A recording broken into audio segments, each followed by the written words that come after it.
பகவத்கீதை 17ஆம் அத்தியாயம் ஸ்ரத்தாத்ர விபாக யோகம்.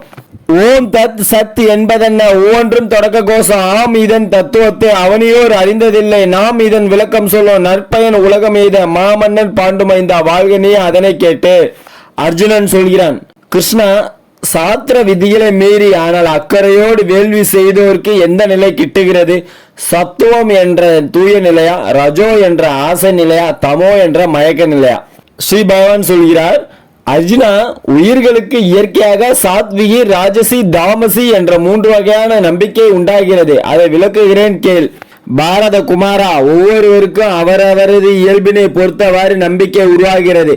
மனிதன் நம்பிக்கையிலே நிலைத்தவன். சத்துவம் என்ற தூய்மையில் ஒருவன் நம்பிக்கை வைத்தால் அவன் அவ்வாறே ஆகிறான். அப்படியே ஆசையிலோ மயக்கத்திலோ நம்பிக்கை வைத்தால் அவ்வண்ணமே மாறுகிறான். அர்ஜுனா, தூய நம்பிக்கை உள்ளவர்கள் மூலத்தை வழிபடுகிறார்கள். ஆசையில் நம்பிக்கை வைத்தவர்கள் குட்டி தேவதைகளை அரக்கர்களை வழிபடுகிறார்கள். மயக்க குணம் உள்ளவர்கள் மூதாதையர்களையும் பூதங்களையும் பேய்களையும் வணங்குகிறார்கள். சாத்திரத்தில் இல்லாத கடுமையான தவத்தை சிலர் மேற்கொள்கிறார்கள். ஆடம்பரமும் ஆணவமும் அவர்கள் தலையை சுற்றி அடிக்கின்றன. அவர்கள் செய்யும் தவத்தால் தங்கள் உடலையும் வருத்தி கொள்கிறார்கள். அந்த உடலுக்குள் இருக்கும் எண்ணெயும் துன்புறுத்துகிறார்கள். அவர்கள் அரக்க குணம் உள்ளவர்கள்.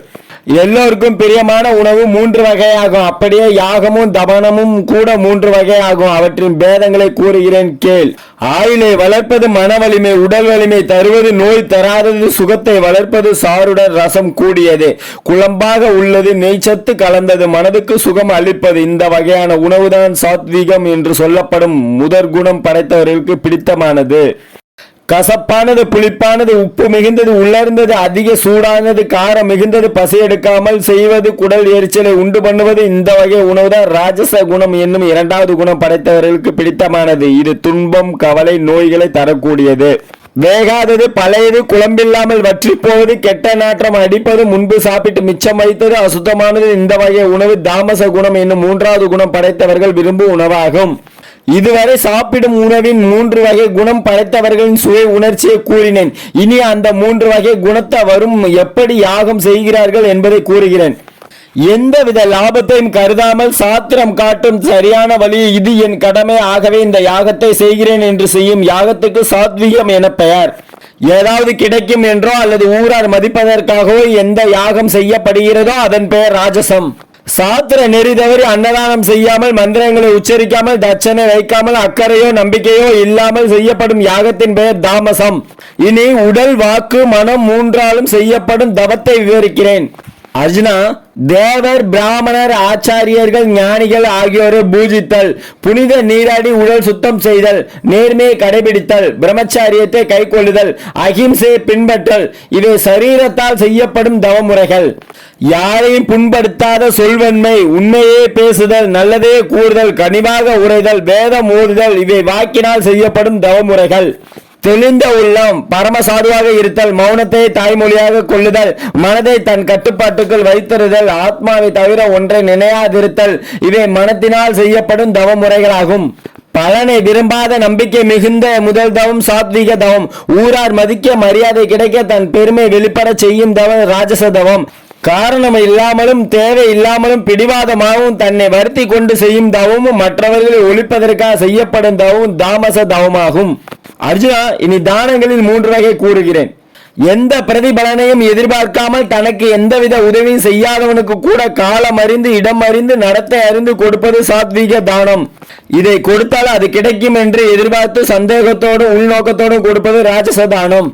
பொருத்தமற்ற இடத்தில் பொருத்தமற்ற நேரத்தில் தகுதியற்றவர்களுக்கு தருவதும், அலட்சியமாக தூக்கி எறிவதும், வசைபாடி கொண்டே பிச்சை இடுவதும் தாமச தானமாகும். இயற்கைக்கு அல்லது ஈஸ்வரனுக்கு அல்லது பிரம்மத்திற்கு 3 பெயர்கள். ஓம் தத் சத் என்பதே அவை. அர்ஜுனா, இயற்கைக்கு அல்லது ஈஸ்வரனுக்கு அல்லது பிரம்மத்திற்கு 3 பெயர்கள். ஓம் தத் சத் என்பதே அவை. அந்த பெயர்களை கொண்டு பிராமணங்களும் வேதங்களும் வேள்விகளும் முன்பு என்னால் படைக்கப்பட்டன. ஆகவே வேத பாராயண முறைப்படி வேதம் அறிந்தவர்களால் செய்யப்படும் தானம், வேள்வி, தவம் என்னும் 3 ஓம் என்று சொன்ன பிறகே தொடங்கப்படுகின்றன. எந்த பலனையும் விரும்பாமல் சொர்க்கத்தை விரும்பும் உத்தமர்கள் யாகம், தானம், தவம் செய்யும் போது தத்து என்று சொன்ன பிறகே தொடங்குகிறார்கள். சத்து என்ற வார்த்தைக்கு இருப்பது, நல்லது என்ற 2 பொருட்கள் உண்டு. மங்களகரமான எல்லா காரியங்களிலும் சத்து என்ற வார்த்தை உபயோகிக்கப்படுகிறது.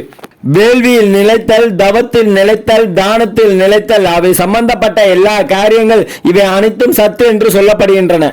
அர்ஜுனா, நம்பிக்கையின்றி செய்யப்படும் யாகமும் தானமும் தவமும் அசத்து என்று சொல்லப்படும். அதனால் இக வாழ்விலும் லாபமில்லை, பரலோகத்திலும் சொந்தமில்லை. நம்பிக்கை இல்லாமல் செய்வதனால் காலமும் வீணே, பொருளும் வீணே. 17ஆம் அத்தியாயம் முற்றிற்று. பகவத்கீதையோட இதுக்கு முன்னாடி உள்ள அத்தியாயத்தை நீங்க பார்க்கணும்னு விரும்புனீங்கன்னா DTGS கோவிந்தராஜ் ஐயப்பத்தா யூடியூப் சேனல்ல போய் பாருங்க. அருமையா இருக்கும், அற்புதமா இருக்கும். நிறைய படங்கள் போட்டிருக்கோம், அதுல 1000 பிக்சர்ஸ் போட்டிருக்கோம். நீங்க பார்க்க இன்ட்ரெஸ்டா இருக்கும். உங்களுக்கு பட விளக்கத்தோட கொடுத்துருக்கோம். இன்னும் உங்களுக்கு ரொம்ப அதிகமா தெரிஞ்சுக்கணும் அப்படின்னு நினைச்சீங்கன்னா பகவத்கீதை நூல் வாங்கி அதுல நீங்க படிச்சு பாருங்க. இன்னும் அற்புதமா இருக்கும். உண்மையிலே கிருஷ்ண பரமாத்மா அற்புதமா நிறைய விஷயங்களை சொல்லியிருக்காரு. பகவத்கீதையில நீங்க உள்ள போய் படிச்சு பார்த்தீங்கன்னா தான் தெரியும் நம்ம வாழ்க்கைக்கு எவ்வளவு விஷயங்கள் அதுல சொல்லியிருக்காரு அப்படின்னுங்கிற மாதிரி. இப்ப இருக்கிற வாழ்க்கையில இருக்கிற ஒவ்வொருவருங்களும் நல்லபடியா வாழணும் அப்படின்னு நினைச்சீங்கன்னா நீங்க எந்த புக்கை படிக்கிறீங்கிறத விட நீங்க பகவத்கீதை ஃபர்ஸ்ட் படிச்சு பாருங்க. ஆனா பகவத்கீதையை நீங்க நுனிப்புள் மேய்ற மாதிரி நீங்க மேய்ஞ்சிட்டு சும்மா படிச்சோம் அப்படின்னு தூக்கி போட்டோம் அப்படிங்கிற மாதிரி போகாதீங்க. அதுல உங்களுக்கு எந்த ஒரு பிரயோஜனமும் கிடையாது.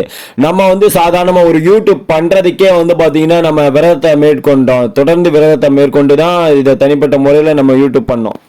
நான் உங்களுக்கு இந்த பகவத்கீதையில ஒவ்வொரு அத்தியாயமும் கொடுக்கும் போது நான் ஒவ்வொரு நாளுமே நான் கிருஷ்ண பரமாத்மாவை பயங்கரமா மனசுல உள்வாங்கி கொண்டு தான் நான் ஒவ்வொன்றுமே நான் பண்ணிட்டு இருந்தேன்.